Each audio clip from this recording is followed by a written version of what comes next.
Hello, everyone, and welcome to our next civics webinar training. I'm joined by Neil Hoyne, who is our Chief Measurement Strategist here at Google, along with Andrea, who is my wonderful teammate on the Civics Outreach team here in DC. So we're so excited to have you today. We're going to talk about measurement in analytics, how you can best see insights about your audience and how to look at that and cater your content towards them.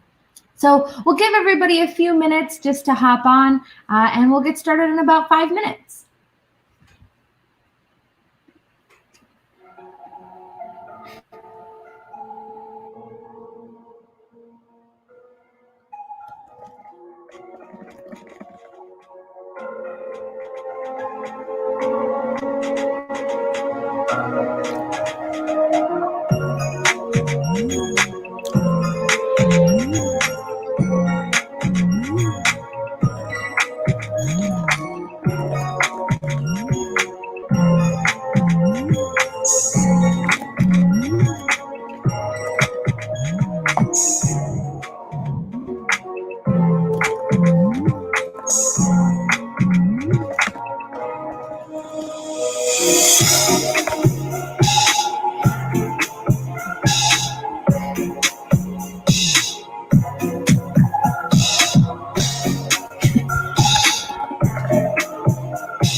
All right. Thanks so much, everybody, for joining our webinar today on measurement and analytics. I'm joined by Neil Hoyne, who's our Chief Measurement Strategist here at Google. He joins us all the way from California, so we're so excited to have him and all of his knowledge on today's webinar. I'm also joined by my colleague, Andrea, on the Civics Outreach team with me. And we're going to help facilitate the webinar. So make sure that you ask any questions that you have right below. There's a blue button, just hit submit. We're happy to answer all of your questions at the end. I'll also be monitoring them. So, maybe I can answer some questions in line, but we'll answer them all at the end. So make sure to put those below. Like I said, we're going to talk about measurement and analytics today. So we're excited to get started. Neil, do you want to kick it off for us? Absolutely. Everybody, thank you so much for joining us, for having me here. Maria, thank you for that introduction. I'd say it's probably the most enthusiastic introduction I've heard in the measurement and analytics space for some time. It's one of those areas that's tricky to get excited about, especially on a late Thursday afternoon, talking about data. But I'm glad you joined us for this. Over the course of the next 20, 30 minutes or so, what I wanted to run you by was just some of the tools and techniques that we use internally, that we use with a lot of our customers and partners to help them understand who their audiences are, what's happening in the broader world, organized by a couple of questions. Now, we know working with a lot of audiences that people are in different areas of the analytics process. Some are very basic, where maybe they'll go into a web analytics tool once or twice a month. Others are living and breathing in this. We'll try to cover stuff for everybody so that everybody learns something new about what's out there. Second thing you're going to notice, I do reference a lot of Google tools, but that's just because we're really familiar with them. We're really proud of them. There's nothing that says this is the only thing that you can use. In fact, we want you to focus more on the techniques and the ideas and the opportunities than saying, this is a pitch for this Google product. It certainly isn't. And there's a lot of alternatives to the tools that we're talking about.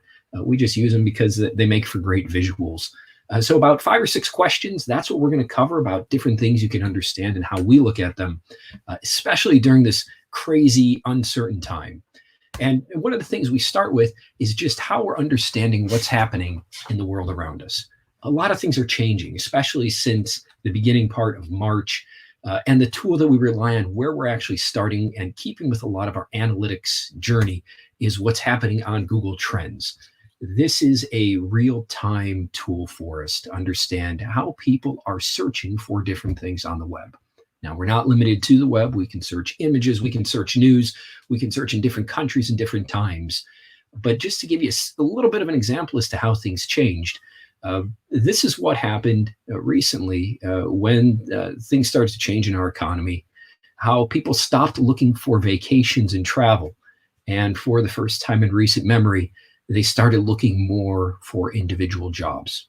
Now, what you see in the upper left-hand corner, where you see employment topic, vacation topic, that's where we're taking all the search queries inside that we think are related to either people looking for jobs or people looking for vacations, and we aggregate them together. And we can say, well, this is a point where those two lines crossed, where all of a sudden people were more concerned about their job, their current job situation, than they were about taking time off and relaxing with their family. This is just one of the trends that we use, and we use this to kind of guide our approach to say where the market is headed. You can see some of the anxiety has started to soften, but still on the vacation side, people aren't necessarily looking at getting away just yet. Now, with any of these trends, we also have the ability to forecast a little bit into the future. So about a week or two to say, how do we think things are going? So based on some of the data that we haven't surfaced just yet, do we think areas are recovering or getting worse? And we use this across every vertical, across every question that we have, because it's an entirely open and public tool. And sometimes we even want to look at specific behaviors. So this is what happened for people searching for restaurant reservations. And you can see immediately that point right about early March, where all of a sudden this demand that used to hold constant around 50, it got really high and people were really interested, almost an all-time high, and then dropped close to zero, which meant that nobody is right now looking for restaurant reservations. Now, this is commonplace as we look at the world outside of us, but now we're keeping a close watch on this to say, when do things start to recover? When do people start getting more comfortable with going out and eating? We also look at it for trends such as homeschooling, or people who are looking to telecommute and looking for video conferencing software. All of that factors into our understanding as to how we see the broader world. So that's tool number one. We spend a lot of time in here, a lot of trending reports. Again, you can search by metropolitan area, city, by country. But this is where our world starts for a lot of our work. Now, once we start here, then the question always becomes, well, how do we learn more about what's happening with the messages that we're putting out, things that are specific, at least in our business, or that may be specific to your work and your organization. And from there, we move to a tool that we use. We move to our web analytics tool, Google Analytics, which allows us to start seeing more about what's happening. And inside Google Analytics, I'll be honest with you, as of today, I think there's close to 185,000 different reports that you can look at. That's a lot of reports. That's a lot of data. And I'm not sure anybody has the time in a week, a month, a year to go through everything. During these times especially, this is where we like to live, which are in the real-time reports. This view is what I call the monitor or the dashboard in the office. So for people that don't like to look at analytics data, but you want to let them know, how is a message resonating? Who's looking at a particular message? How are those changing over time? So if there was a press release or a news conference or a new article came out or more information on unemployment, this is the report that we look at, because it allows us to see in real time, where are people going for more information? And this is site specific.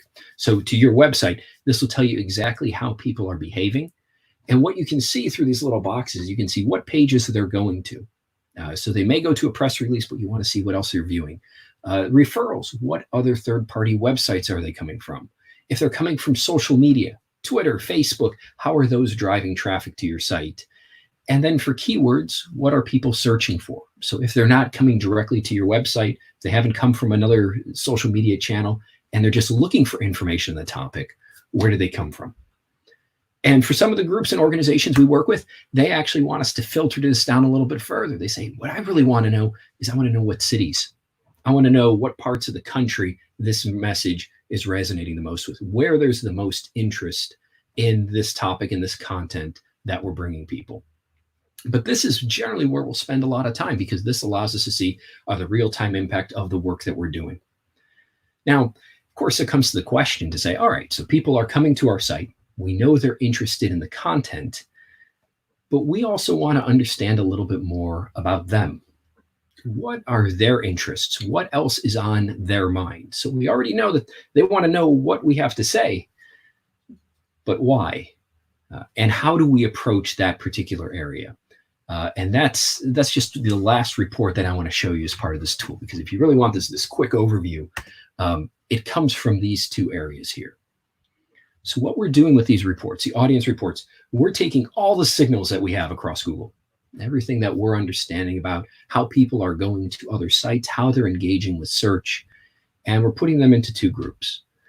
The affinity categories, what you see for reach, those are people that come to your website, and we're trying to say, in general, what else do these people like? Now, the data you see here is for the Google Merchandise Store. That's the demo account that we have available that we let anybody play with, so that's why we copy this information.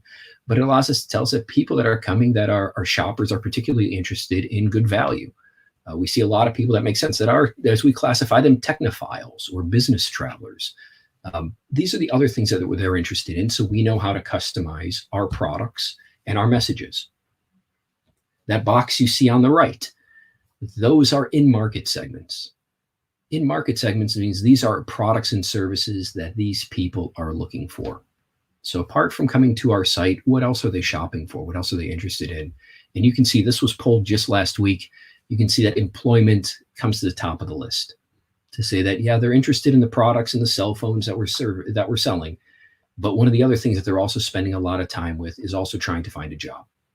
And you see other related categories: staffing and recruiting, career consulting, productivity software, all things for people that are trying to figure out how they do more in this tough economic environment. This allows us to see how people are behaving. It allows us to see how we should customize our messages, and helps us to understand the audiences a little bit better.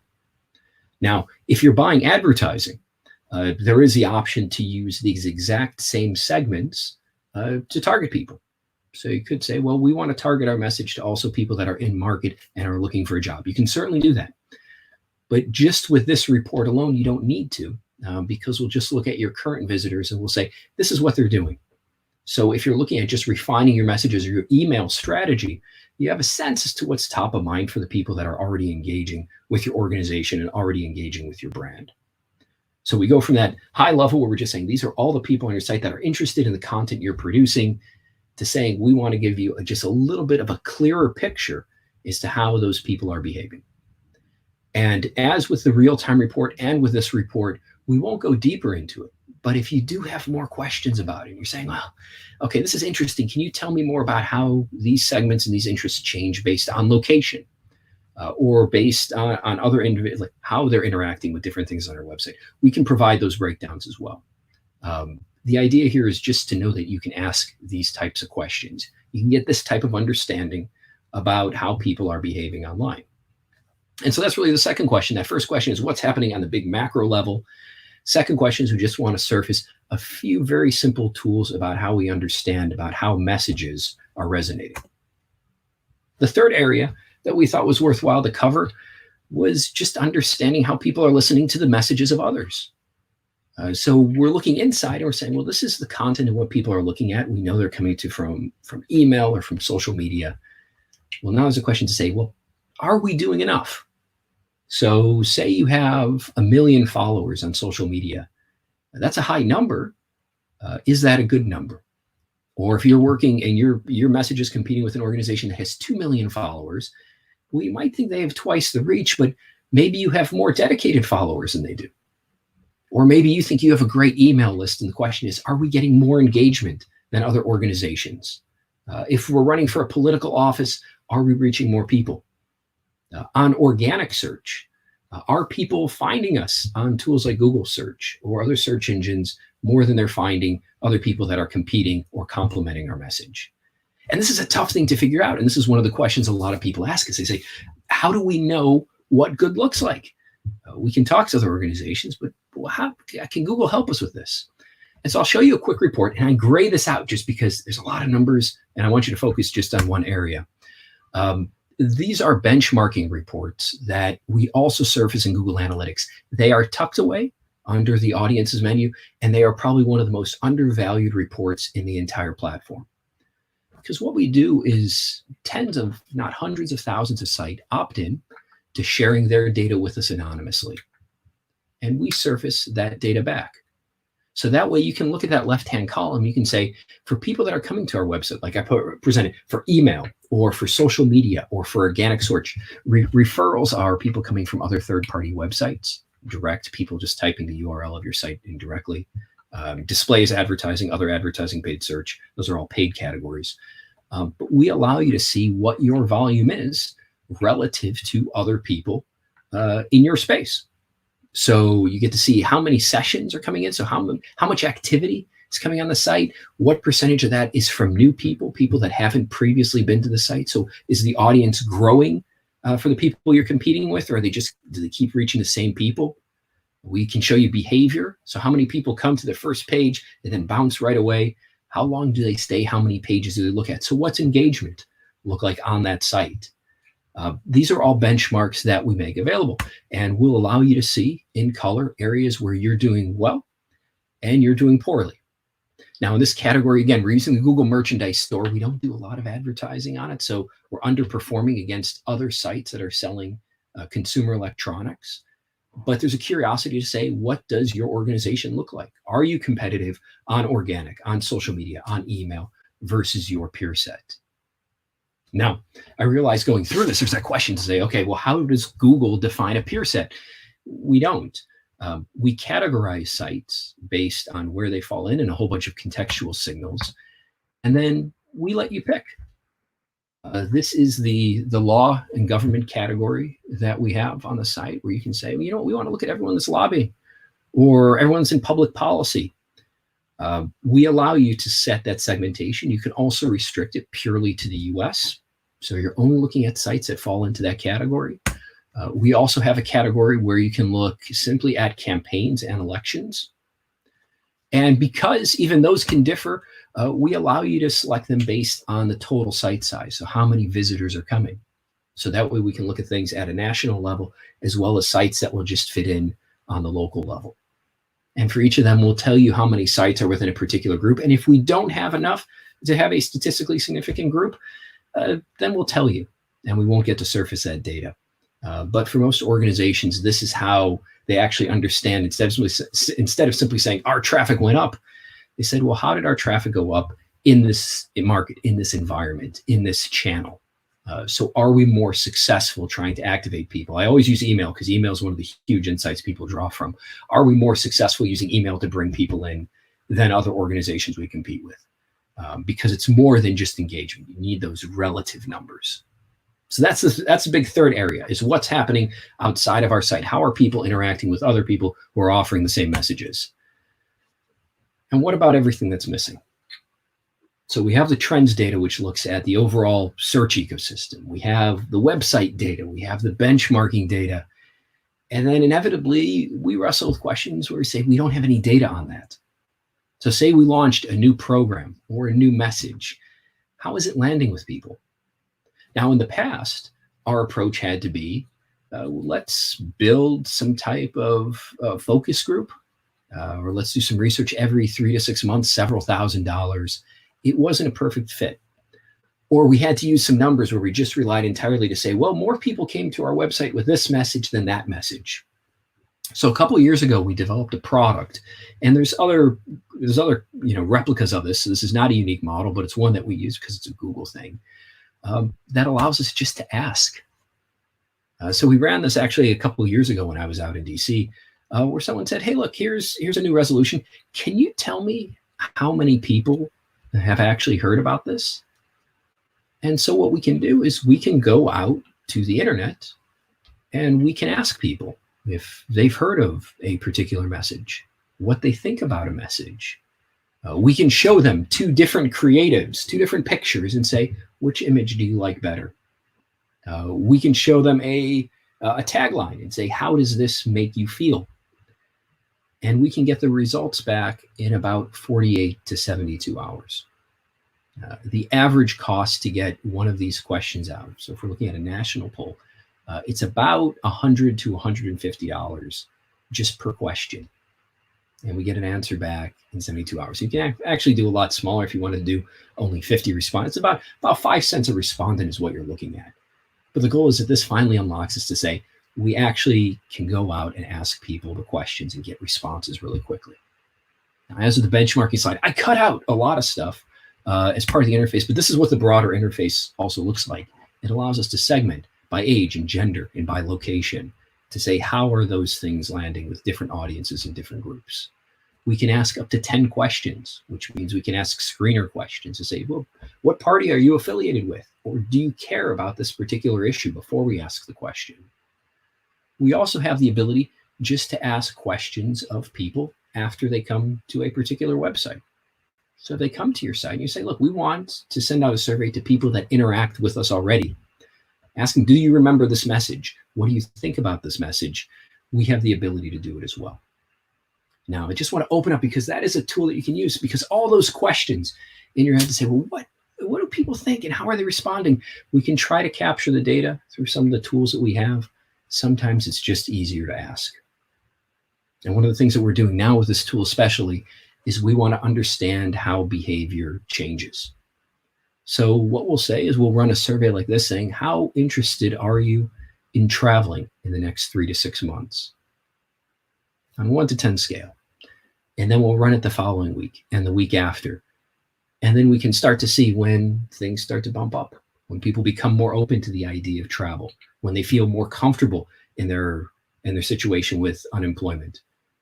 And that allows us then to see how things are changing in almost real time. Before they hit the market, before they hit any GDP numbers, we can start just getting answers from people directly.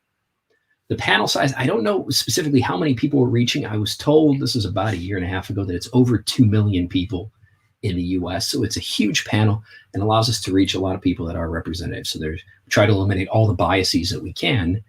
And for the people that respond, the way that we do it is they either get access to content online that would have been behind a paywall, or we offer them credits to things like the Google Play Store, like 5 or 10 cents per question answered, which is a fair incentive to keep them on board, but hopefully not manipulate the system. But just something to add to your toolkit for all those questions that you're curious about. If you want to know how people are responding, sometimes your data won't cut it. This is where we land in saying, well, let's just ask people what they're doing. And so that's the fourth area. The fifth area, and this is a big one, and this is an ambitious one, and we just want to really start that conversation with you here, is one about what might happen next. So previous four areas we looked at were all looking backwards. How did people search last week? What happened when people came to our website? What are people thinking right now? This is the area where if you hear about machine learning and artificial intelligence, this is where it starts to come to reality, which is we're taking all this data and we're trying to understand what will happen next. How will people behave? So for instance, if somebody registers with a website and says, I'm interested in a particular candidate, there might be a question to say, all right, are they going to get involved and volunteer? Or if somebody signs up and donates once to a campaign, we may ask ourselves, what's the likelihood they're going to donate again? And I bring up that use case because that's actually one that I've been incredibly involved with, which is to say, can we look at a group of people and kind of predict how much they're going to spend, how much they're going to donate, how much they're going to contribute to an organization? And that's one of these areas where this predictive modeling, this machine learning is really coming to bear, which is we can now actually go through, and for people, we can predict how much individual people are going to contribute over time. So it means that once they become a supporter of the campaign, it doesn't mean that we have to hit them up every single week and hope that they donate money, but we can actually get a sense to say, what are they likely to do? And how well can we predict this? This is generally what it looks like. So it's around 96, 97% accuracy that we can predict and look at how we think those people are going to behave. That red dotted line is what the model predicted, and that solid line is what they actually did. We looked at how many transactions there was. This is actually for a retail case. And what's remarkable about this technology, why we're so excited about it, is that the amount of data that is required is actually very, very limited. Because once we get the models in place and we can predict this, we don't need a lot of data then to guess what people are going to do. So in this case, when we look especially at building donation models, we really just need the date of a donation, the amount of that donation, and a third column which says this is an identifier that doesn't contain any personal identifier, no PII, that just allows us to tie together multiple donations from the same person. And then that allows us to start building those curves and those patterns to say how we think other people that we acquire after that point are going to behave. And then what we'll do is we'll take, say, 2 years of data and we'll say, here's all the donation data we have from the first chunk of data. And then we use it to see how closely we can predict that second chunk of data. And that's what you start to see when we say this confidence about how closely we can get. That's really what we're doing. It's taking a big piece of data and we're cutting it in half and saying, let's use the first half to predict the second. And then we have confidence to say we can actually understand how people are going to behave into the future instead of waiting just for traditional reports. And it's fascinating because what we started to see, again, I don't want to go really far into this. I just want you to know that these technologies and these tools are out there, but it allows us to start looking at organizations and businesses in this perspective, where what we did here is we took an entire group of people and we can segment them out into almost quartiles. So 25% of all the customers go into each group. And what we start to see is we start to see some separation where we see some people on the top who are going to contribute a tremendous amount of value. And we see some people on the bottom that aren't going to contribute any. And it allows organizations to think, well, first of all, what do we know about those people in the top group? What messages do they respond to? What creative? So instead of launching a campaign, and I'll stay on the donation topic for a second, instead of just going out there and saying, we're going to build the best ad that gets people to donate, we say, no, what type of ad can we build that will reach people at the very top that we know are going to donate more often and more frequently, or that are going to help our cause or organization more than people at the bottom? Those people at the bottom, if they want to donate, that's perfectly fine. But we may not want to spend as much time and as much emphasis reaching them as we do those people on the top. And this chart alone gives people a lot of understanding to say it's really going to be about 20% of any business, of any program.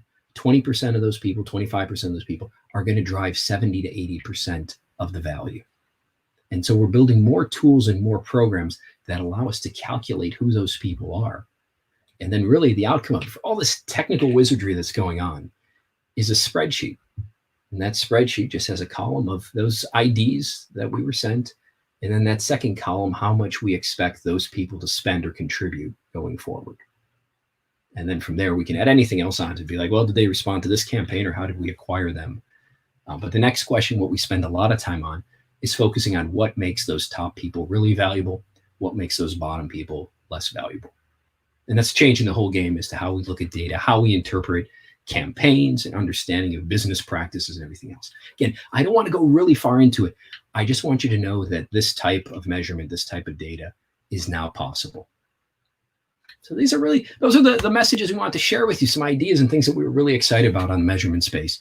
You have this top area here on the top, which is, well, what's happening in the world around us? And those are going to be those macro behavioral changes online, things like Google Trends.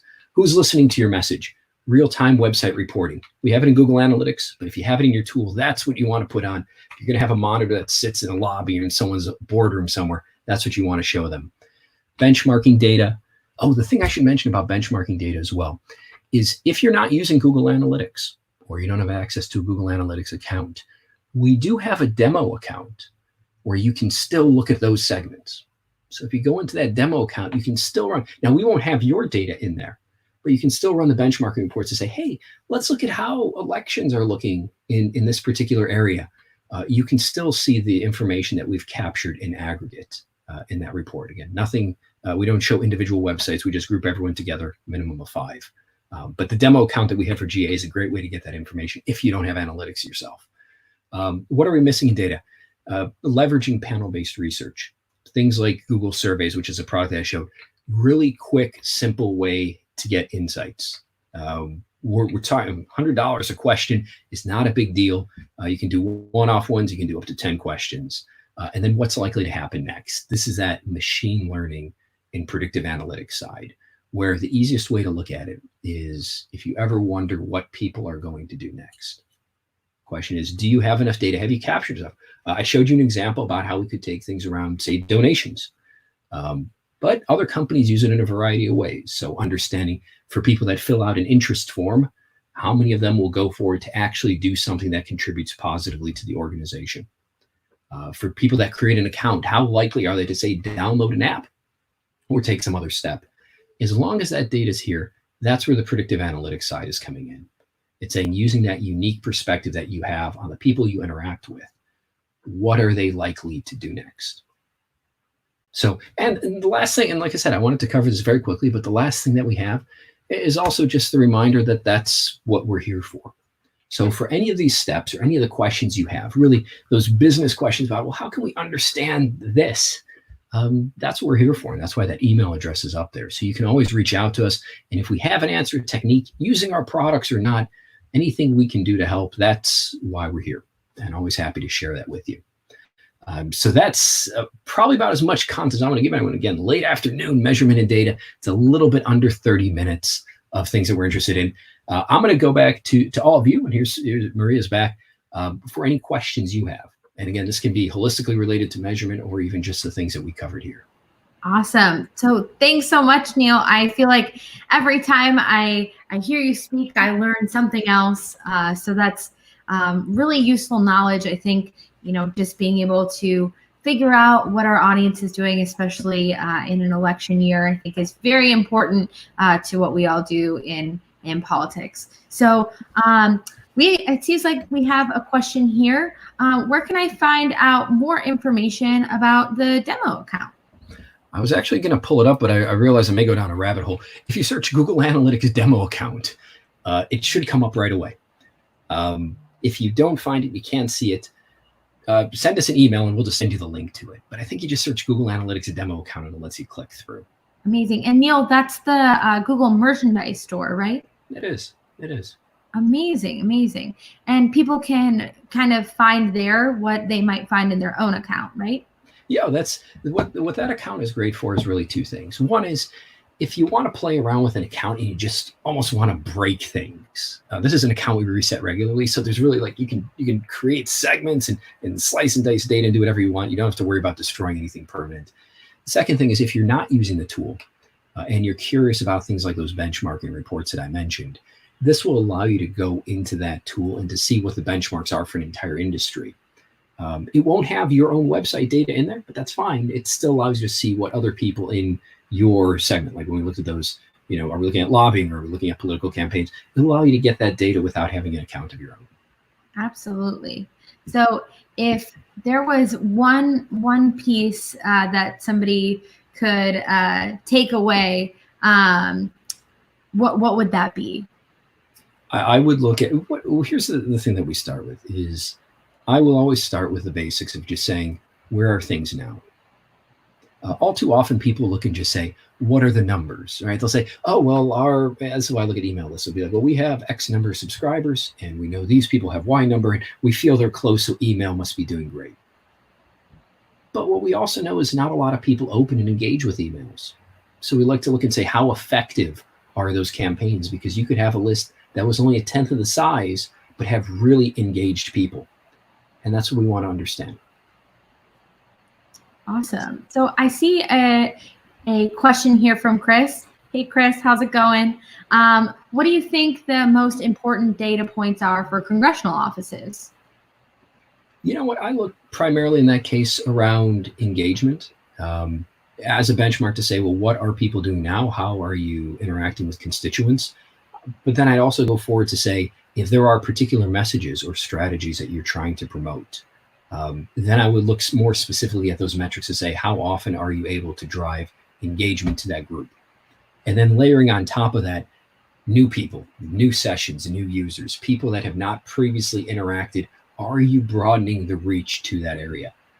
That's how I measure it. Also, for a lot of those offices, that's where the survey approach goes, which is to say, for those messages, so people that are reading the news but may not be visiting our website, can we get a sense as to how they're feeling or what they think or what their awareness is? And that's where that supplemental data probably works best layered on top. Absolutely. And I know just from working with offices and things like that, I think the behavior tool is something that people have really, really enjoyed seeing.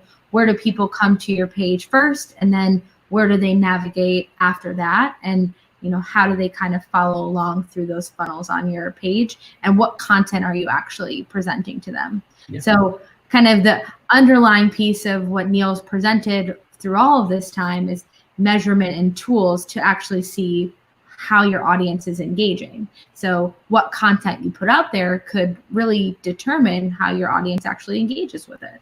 Absolutely. And I can't stress the importance enough. But one of the things that we always talk about when we're doing these planning sessions is also the importance of testing. Testing different messages, different layouts, different presentations. Even when we're sending out emails, we may have a list that we want everyone to get a message, but we may try 10 or 20 different messages because we want to see what resonates with people. And you see that a lot, especially during large presidential campaigns where they try different subject lines.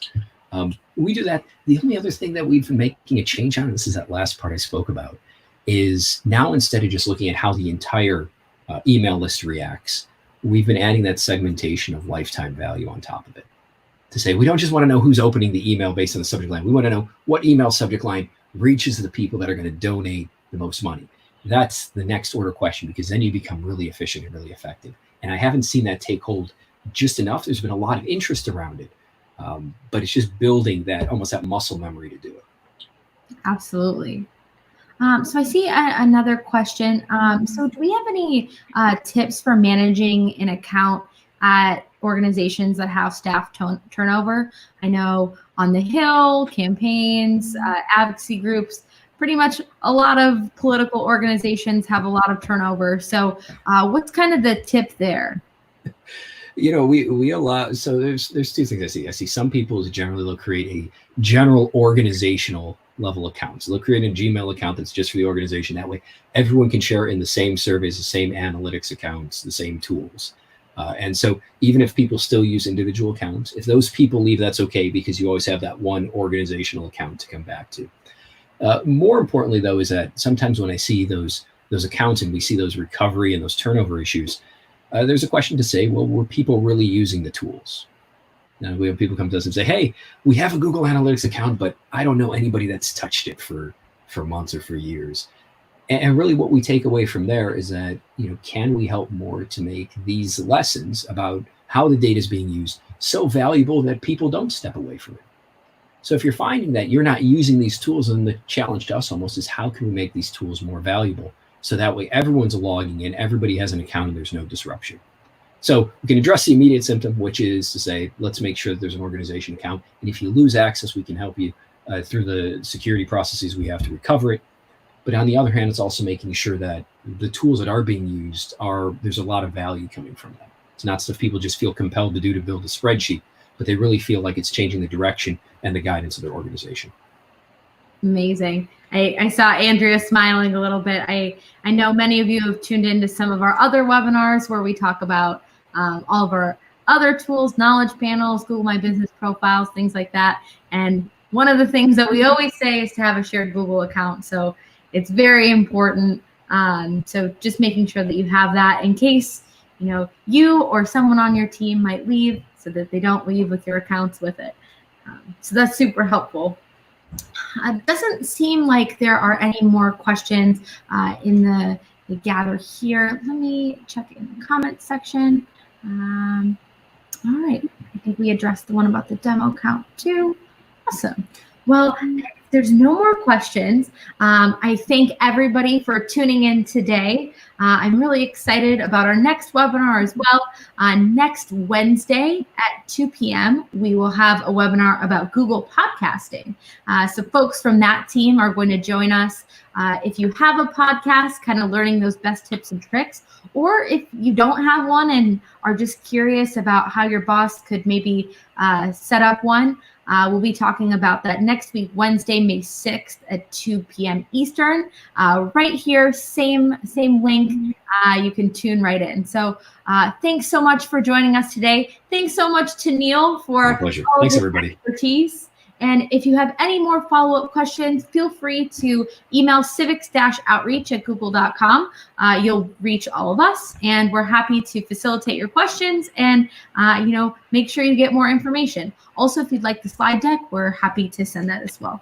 So thanks so much, and we'll see you next week, Wednesday.